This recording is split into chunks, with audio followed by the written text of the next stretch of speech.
Listo.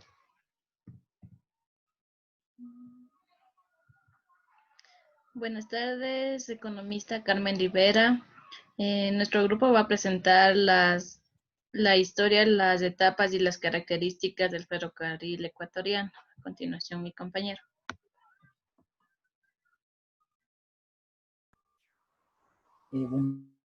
Buenas tardes. A mí me toca exponer sobre la historia del ferrocarril ecuatoriano. La construcción del ferrocarril, también conocido como el ferrocarril del sur, inicia en los años de 1872, en la segunda presidencia de Gabriel García Moreno. El 18 de julio de 1803 rodó la primera locomotora desde la estación Yaguachi. El 1 de mayo del siguiente año empezó a funcionar el primer servicio regular de Yaguachi hasta Milagro, estas dos provincias pertenecientes a la ciudad de Guay. La construcción del ferrocarril en sí tuvo una idea por el presidente Gabriel García Moreno, quien construyó para en sí unir a las ciudades distanciadas, ya que eran usados desde los tiempos de la colonia, que habían presentado una inestabilidad de un país de firmas y los distintos, los malos gobiernos que sacudieron el poder hizo que la obra cada vez sea más lenta. Ya el 17 de junio de 1879, el gobierno firma un acuerdo contratista con el norteamericano Charles Harman y Edward Morelli.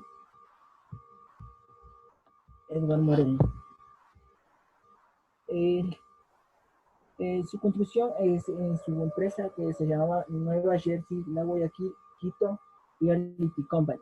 Inicia la construcción en el año de 1899. Más de 4.000 trabajadores jamaiquinos contribuyeron en la contracción del ferrocarril, pero estaban siendo afectados por las alturas y las enfermedades y apestes existentes de la época. Eh, Cuando empezaron ya a comenzar a hacerse, el trabajo fue más fácil. Encontraron un obstáculo que una pared se le conocía como la nariz del diablo. Ya en el año de 1879, el gobierno firman los acuerdos, permitiendo así avanzar y retroceder y alcanzar alturas necesarias hasta la UCI.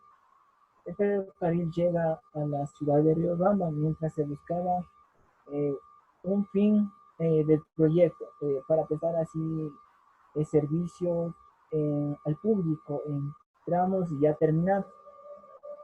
También se puede detallar que la primera ciudad que visitó fue la ciudad de Ambato en los años de 1906. Eh, de hecho, fue conducida por un maquinista de nacionalidad chilena,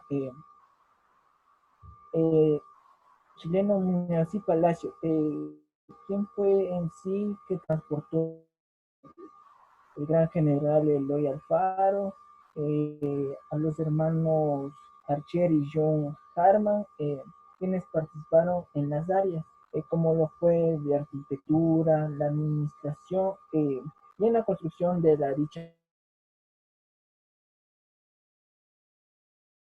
Arribó en los años de 1912, donde se realizó inauguraciones del tramo de la bahía.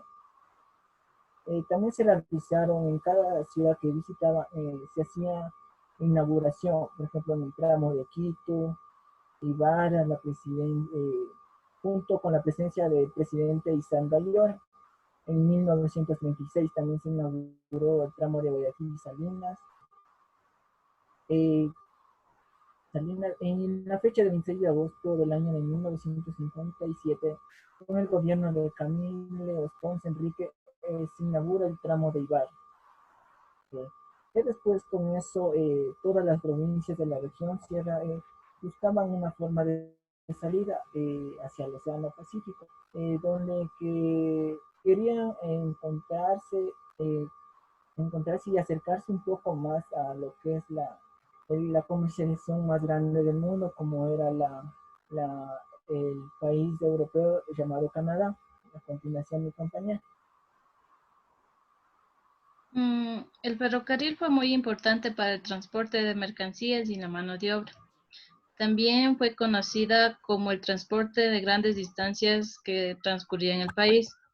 Con el crecimiento del parque automotor y la creación de carreteras en las principales ciudades del país, fue bajando la importancia del ferrocarril como un medio de transporte nacional.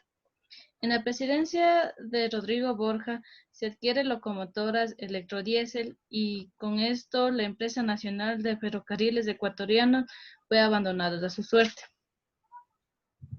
Mm, Con la, con la creación del ferrocarril también se puede hablar sobre las rutas que se transcurrían.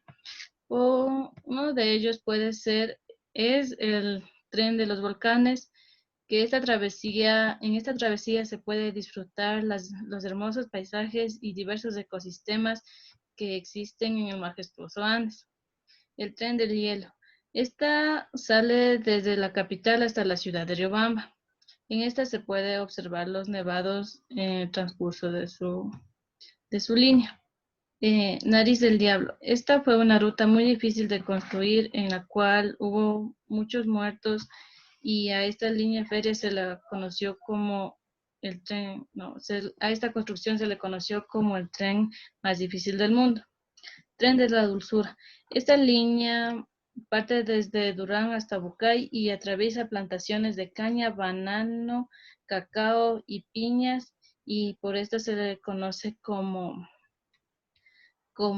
el tren de la dulzura. También está el tren del cacao, que su recorrido va desde la costa del Pacífico hasta los Andes y en su travesía se puede visitar la hacienda danesa que fue fundada en el año 1870. Costa Sierra. Parte, de, parte desde la costa hasta las altas tierras de los Andes y en su travesía se puede observar las llanuras de la costa, bosques nublados y cumbres de los Andes. Monumento al ferrocarril. La rehabilitación del ferrocarril que se dio en el gobierno correísta restauró los recorridos ferroviarios y en el año 2008 se le consideró a esta red viaria como patrimonio cultural del Estado, el cual atravesaba varias provincias del Ecuador. A continuación, mi compañera. Etapas del ferrocarril, época garciana. Durante la presidencia de Gabriel García Moreno se emitió un decreto en el cual el presidente debía realizar contrataciones a empresas nacionales o extranjeras para la construcción de un ferrocarril que uniera 2 puntos en la costa y 2 puntos en la sierra. Es así como comenzó la construcción del ferrocarril, iniciando con 91 kilómetros. En la época prealfarista se dio en 1884, cuando se le otorgó la presidencia a José María Plácido Camaño. Este pretendía seguir con la noción del ferrocarril y pretendía construir aproximadamente 82 kilómetros de vía, realizando acuerdos con empresas internacionales y con el contratista James Kelly, a cambio de la explotación de la sal y de la utilización del tren que se había construido, de la feria que se había construido previamente. A Camaño se le presentaron muchos problemas durante la construcción debido a la irregularidad que tenía el terreno y a las condiciones de salud que iban empeorando en los trabajadores. Época alfarista. Cuando Eloy Alfaro llegó al poder, la primera preocupación de él fue el construir la vía férrea que uniera la costa y la sierra, ciudades importantes como Guayaquil y Quito. A pesar de la difícil situación que atravesaba el gobierno de Alfaro, la construcción férrea nunca se detuvo, hasta que en el año 1908 el tren llegó hasta las ciudades de Ambato y Latacunga, Llegando a estas ciudades, se colocó un clavo de oro en la vía férrea como símbolo de la culminación de la obra ferroviaria más difícil. Pero al haberse culminado, esta obra también se convirtió en un símbolo de unidad para los pueblos, ya que habría una brecha permitiendo la producción y el comercio entre pueblos aislados. Época post-alfarista. Al ocurrirse un daño en la estructura férrea en el kilómetro 11 hasta el 89, esto llevó a la reparación de la misma por parte del gobierno ecuatoriano. Al realizar esto, compró también la mitad de las acciones de la empresa privada de Guayaquil and Quito Railway Company. Así pasó a ser nuevamente una empresa del Estado ecuatoriano, constituyéndose como la Empresa Nacional de Ferrocarriles. A continuación, mi compañero.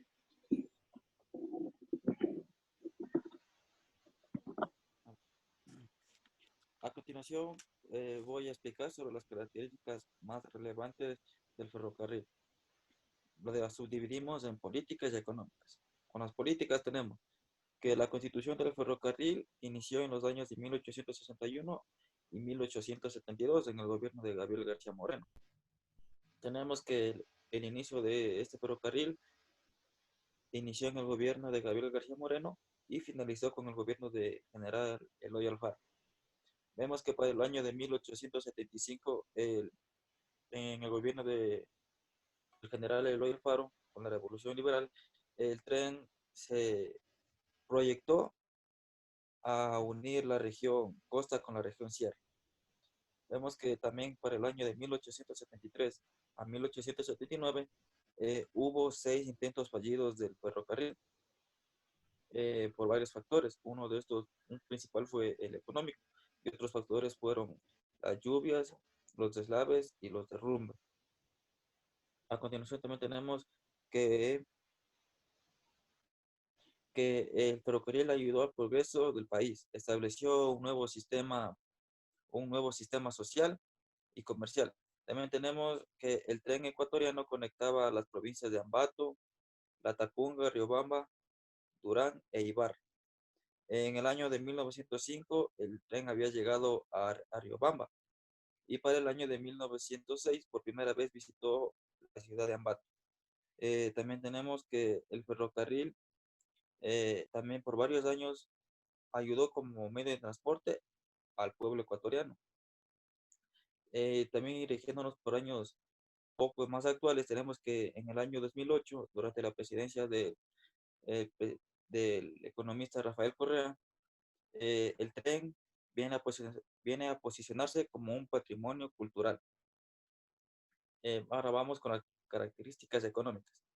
Dentro de las características económicas tenemos que el Banco Central había prestado 80,000 libras esterlinas para la construcción del ferrocarril.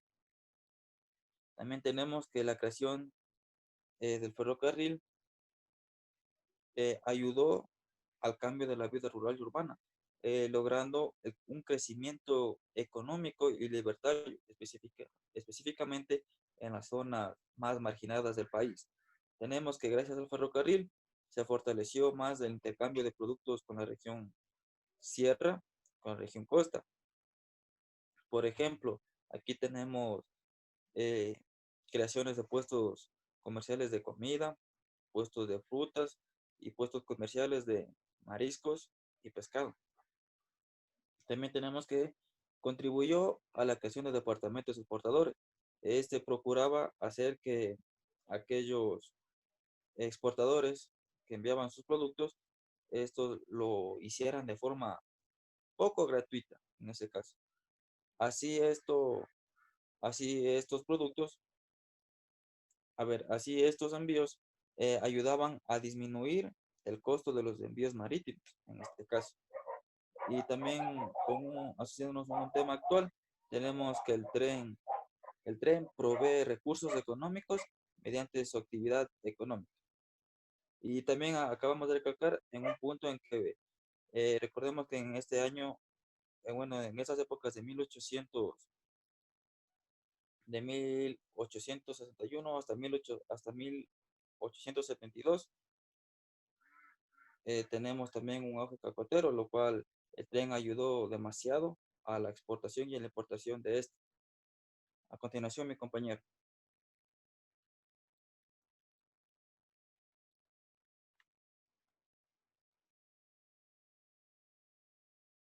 A continuación, tenemos el ferrocarril, eje de la sustitución de importaciones agrícolas, aceleradora de la circulación monetaria interior. La construcción del ferrocarril marcó el inicio de la integración efectiva de la sierra al mercado nacional. En la presidencia de García Moreno se inició la construcción de la carretera Quito-Guayaquil y en la presidencia de Eloy Alfaro se culminó el ferrocarril en 1908. Ya para 1987 se unieron la carretera y el ferrocarril, lo que facilitó las migraciones internas y el tráfico de productos entre la sierra y la costa. Sin embargo, antes de 1908, en Norteamérica, Perú y Chile eran los principales proveedores de productos alimenticios que llegaban por vía marítima hacia Guayaquil. Y entre los alimentos importados que más sobresalían eran la harina de trigo, la mantequilla y el tocino.